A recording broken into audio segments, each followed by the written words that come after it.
It's gonna come down to a fight one way or another, so let's all be careful. No need to worry. He knows his way around a fight.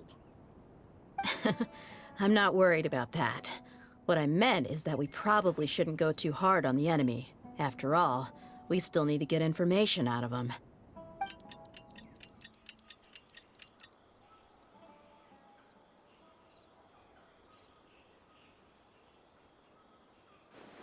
Ah, here they come. You ready? Let's not give them a chance to react and end this quickly.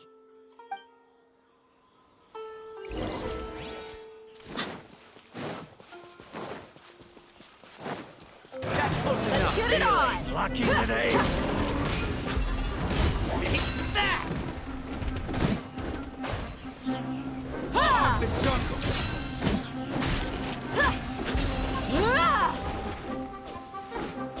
I'm going in! I'll be back. There is no escape! More tricks up your solidify.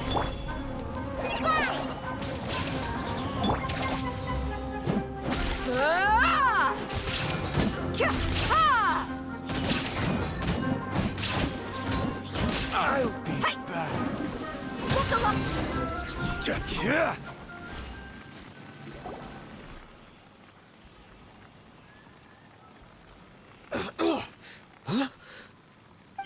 You're the Flame Mane.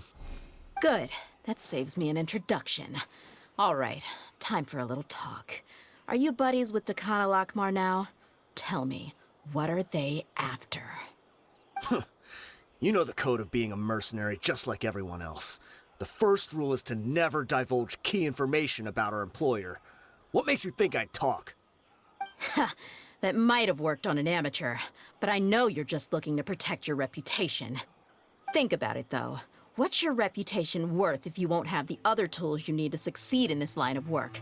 Tools like, I don't know, your limbs or eyes? You've got 5 seconds. You might want to think twice about how much your employer's information is worth to you. Whoa! I'm not joking around. We can do this the easy way or the painful way.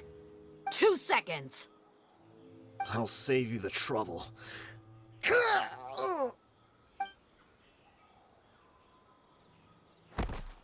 Huh?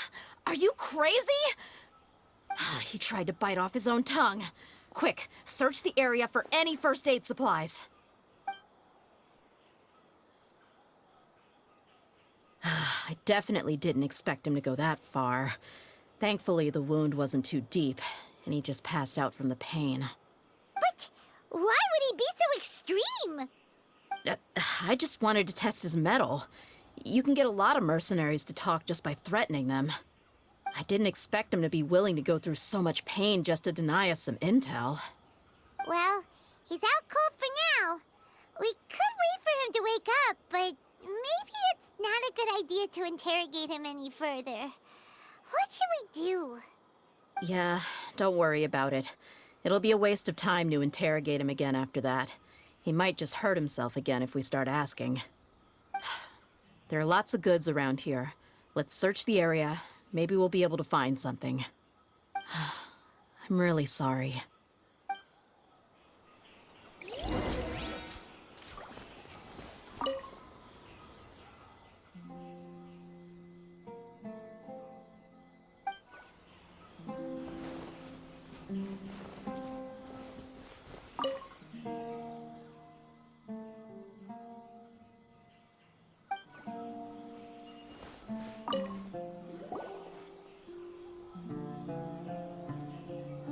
We found a piece of paper with a bunch of names on it.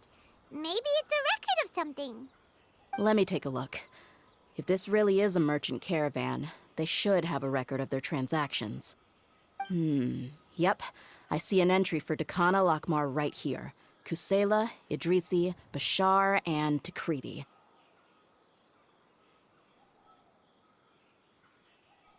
All familiar names.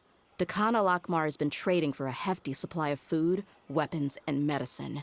It seems that in the past, they used to receive some canned knowledge as well. This caravan is just one link in their logistics chain. Once in the rainforest, the caravan will exchange the looted goods for mora, and the funds will then be passed to a specific person. That person will then pack the caravan full of necessary goods, which will then be brought right back to Dakan al-Akmar. Wait, why is there no Mora value recorded for the final transaction? No value? Yeah, every transaction before the last one was marked with an exact amount of Mora, but the final one, where they paid for everything to be brought back to the desert, was simply marked as delivered.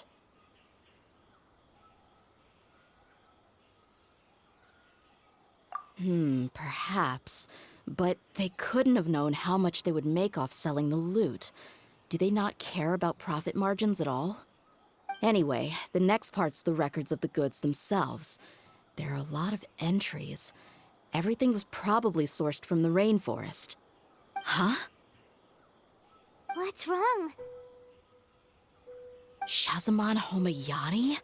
Homoyani? You mean Dunyarzad's family? Could it just be another family with the same last name? I'd be surprised to find someone with the exact same first and last name. Shazamon Homayani is Dunyarzad's father, and the head of the Homayani family. Just what the heck is going on here? I'm sorry, you're right. I'll consider what we found and not jump to conclusions just yet. But what this piece of paper confirms is that the Homayani family has been providing goods to Dakan al-Akmar. What if the Homayanis have been kept in the dark and don't know they've been trading with Dakan al-Akmar? That's a possibility, but if that was the case, why is this caravan specifically named Shazamon as their person of contact? They could have just as easily bought goods such as food and medicine directly from Caravan Rebot or Port Ormos. Yeah, funding violence and looting. The brigade gets the goods, and he is paid the proceeds from the sale of the loot. But why would he do something like this? It's not like the Homayanis are in need of money. I honestly have no idea. I've been to their estate many times, and I've never noticed anything suspicious. The only potentially large expenditure I could think of would be the treatment costs for Dunyarzad's Elazar. Maybe they borrowed a lot of Mora in the past? But that's still just a speculation. I don't think the Master would stoop so low to make Mora. You're probably right. I know my lady's personality, and she wouldn't deliberately keep something like this from us. But what should we do now? All we found is just another mystery.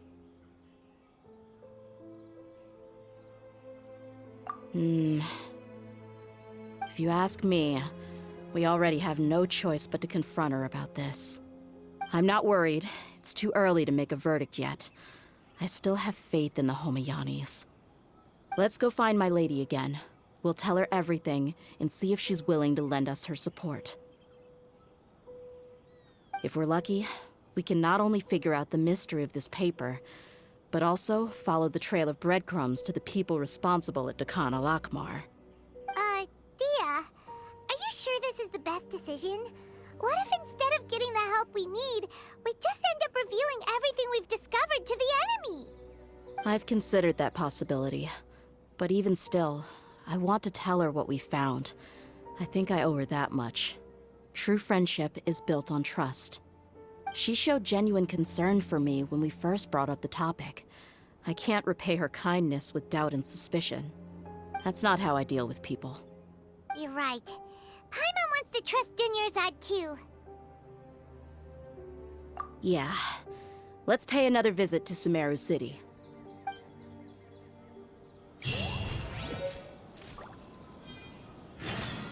We're back, my lady. Oh, you're back a lot sooner than I expected. You mustn't have run into any trouble then. Well, how did it go? What did you come up with? Actually, we're still investigating. It's just that we've discovered something strange. I see. The clues you found have led you back here, in the city? Something like that. Yeah. You all look a little dispirited. Whatever you found must not have been very encouraging after all. Why don't you discuss it with me? Maybe I'll be able to say something to cheer you up. It's okay, my lady. It's not so much about me being upset with my father or anything like that. How should I put this? So something is wrong. Even the Traveler and Paimon have been uncharacteristically quiet. On any other day, Paimon would have already waved to me with a smile and shouted, Dunyarzad, we're back! So tell me, what happened? Well? My lady, please prepare yourself for what we're going to tell you next. It concerns the Master. The Master? You mean my father? Okay, I understand. Don't worry about me. I'll listen as attentively as I can. My father has been supplying goods to Dakan al-Akmar? Yeah, it makes as little sense to us as it does to you. I've never doubted the Master's integrity, so I'm having a real hard time rationalizing how he could ever support an infamous brigade like them. Maybe he's not actually aware of the full story and just stumbled into the deal by accident. I can't help but agree with the Traveler. Huh? You mean you feel the same way, Dunyarzad? Thank you for sharing all this information with me. Since you've told me everything you know, I should also tell you about some doubts that I've been harboring for quite a while. In the past, I thought that my father hired a bodyguard for me so that I wouldn't run away and get lost. However, there are plenty of capable mercenaries in the Corps of 30. Why did my father go out of his way to hire Dia? About that.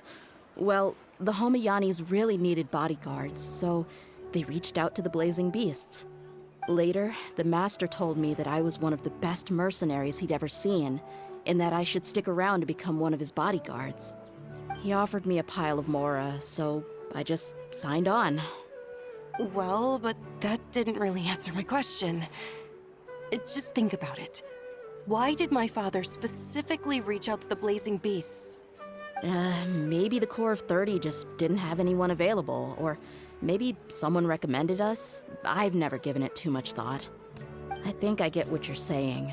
You'd think none of this was a coincidence. Precisely. At first glance, nothing seems strange or out of place.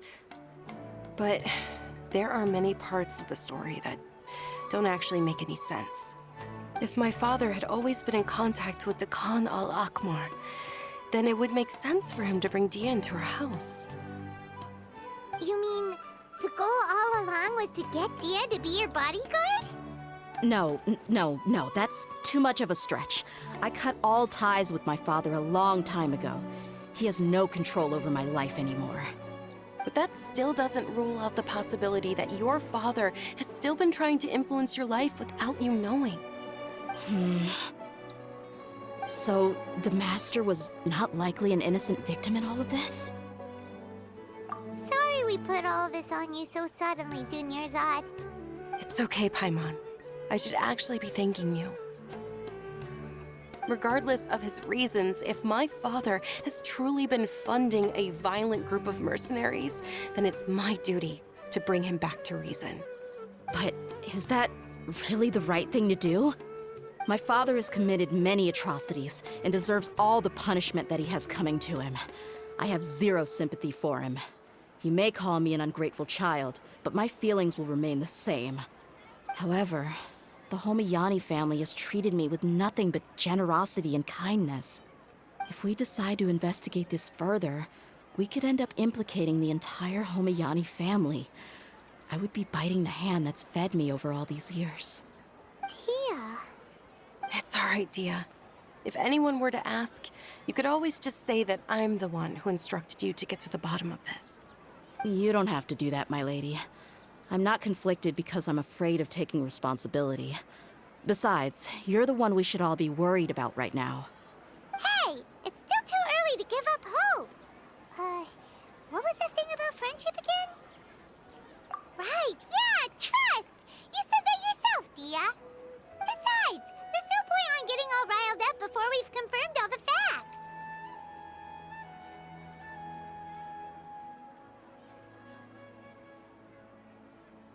Thank you, everyone. That makes a lot of sense. I guess I should always remember the trust that I've placed in people. In which case, my lady, could you ask the Master to come out and have a chat with us? Sure thing. I also hope he'll be able to give us a logical explanation. Let's meet at the usual place then. Usual place? Ah, right. Thank you for coming, sir. Please allow me to introduce these two. This is the Traveler, and next to him is his travel companion, Paimon. Ah, yes. My daughter has mentioned them from time to time.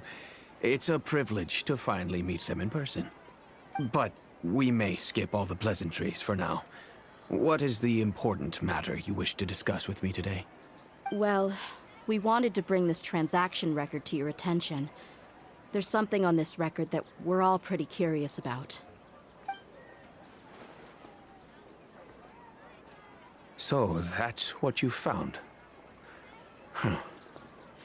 Seems like I can't keep everything from you much longer. If you wouldn't mind, we'd like an explanation.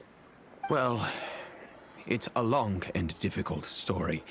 And to be perfectly honest, I'm not sure if I'm doing the right thing. What I do know, though, dear, is that the truth will bring you no solace.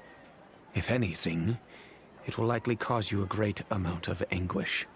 Wait, me? Yes, I understand perfectly why you came to see me. And I am touched by your collective commitment to do the right thing. But knowledge always comes at a price. And sometimes, as they say, ignorance is bliss. Your father, Kusela, and I both believed that. Of course, you have the right to seek and learn the truth, but I must warn you. The facts of this matter may reduce everything you've built for yourself into sand, blowing in the wind. If you must proceed, then Kusela's heartfelt efforts will also fade into the wind like a fleeting mirage. His heartfelt efforts? I'm sorry, sir, but I'm not sure I follow. I've made it this far in life without a single drop of my father's support. I have my own ideals and ways of looking at the world, as well as people and causes that I've chosen to cherish and fight for. None of these things have anything to do with him. Day to support you as the head of the Homiyani family. No warning will change my stance on that. I understand. Then let me tell you a little story. Our family once needed to take a trip to the desert when Dunyarzad was just a baby. Along the way, we were attacked by bandits. They had superior numbers and quickly overpowered our bodyguards. When all seemed lost, a group of passerby Eremites lent us their support. Those Eremites were Kusela's brigade, Dekan al-Ahmar. Kusela's men told me that the attackers were Eremite mercenaries, just like themselves.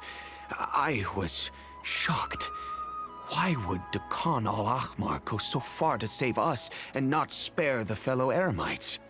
Kusela was grinning and walked over to play with baby Dunyarzad. She was startled by his unfamiliar face and nearly started crying. Really? I never knew. He said that he had no particular reason to help us. He just took pity on us because he had a daughter about the same age.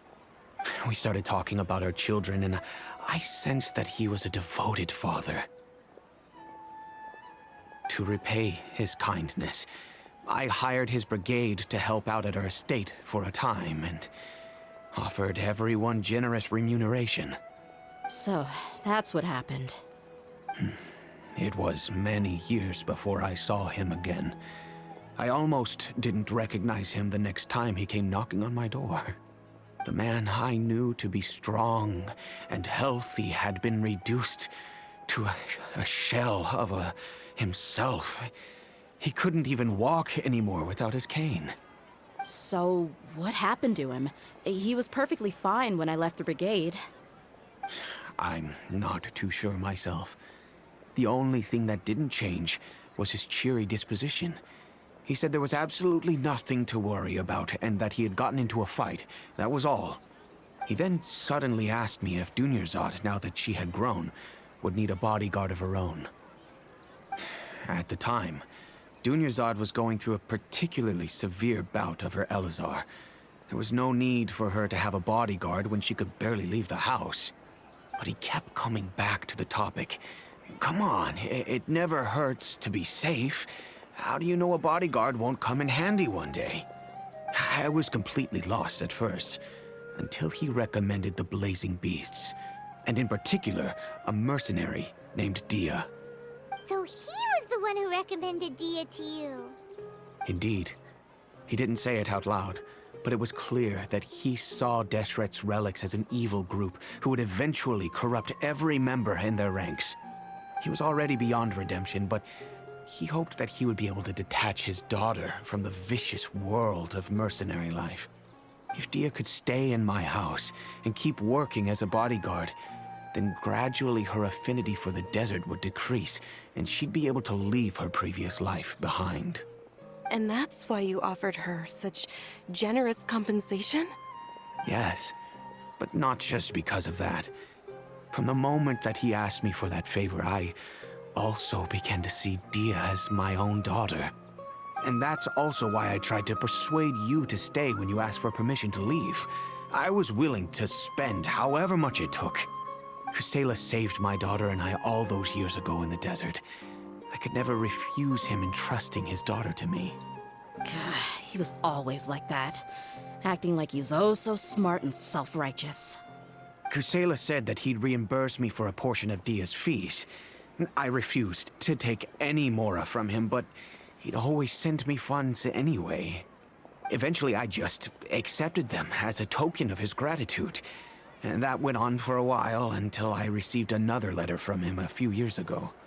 The letter contained a request to help him buy food, weapons, medicine, and even explosive materials. Wait! Isn't that around the time that Dakan al-Ahmar started becoming more aggressive? That's right. When I started to hear some nasty rumors, I became wary. I wanted to meet him face to face to discuss things. But by then, he was no longer receptive to my requests to talk. If I had to guess, it's probably because he doesn't want to put Dia at risk. That thought occurred to me as well. I figured that he probably came to me for help because he had nobody else to turn to. After some deliberation, I decided to send him some food and medicine. I turned down all his requests for explosives and weaponry. I am aware that even such a reduced gesture of support could lead to others coming to harm, but I could not simply reject his plea for help. In the end, it probably was the wrong decision. I plugged my ears to the rumors and just chose a solution that made me feel least guilty about myself. If you can, please tell me where he is now. None of the things he's doing right now make any sense if he's just trying to keep me from getting tangled up in his world. If all he wants to do is steer clear of me, then maybe he shouldn't have brought me into this world in the first place. Oh no. Dia, please don't feel that way. I'm just angry because I can't wrap my head around any of his actions.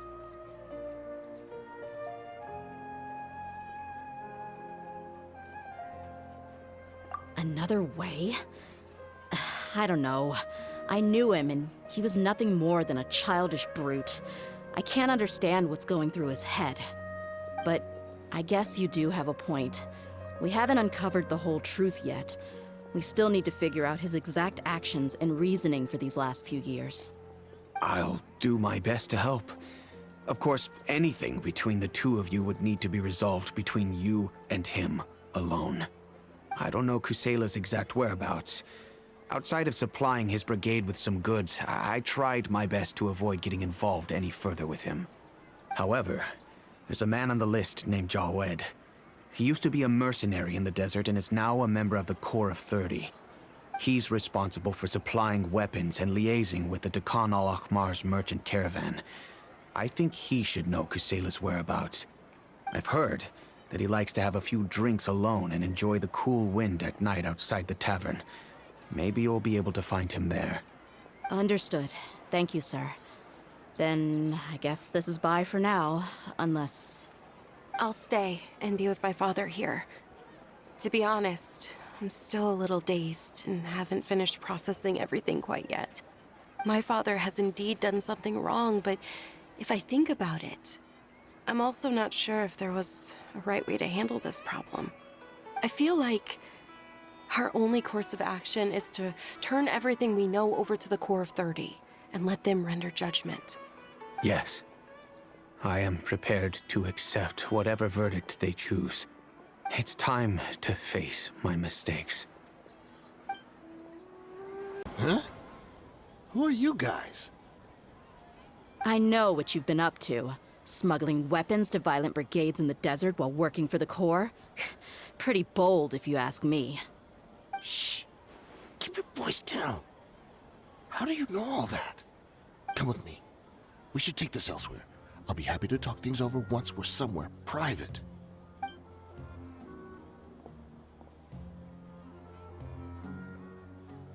This place should do. All right. Back to my question. How did you all know about me? Don't worry about that for now. You know what kind of punishment you'll face once we report you to the Corps, I assume. Wait. There's no need to jump the gun. Let's talk this out. What are your terms? So what's in it for you anyway, Mora? Well, I was a little tight on money at the time, and Kusela took good care of me in the past. I weighed it in my mind, and I couldn't find a reason to turn the opportunity down. I wouldn't only be helping my benefactor, but I could also make some quick Mora. Let me tell you how it is.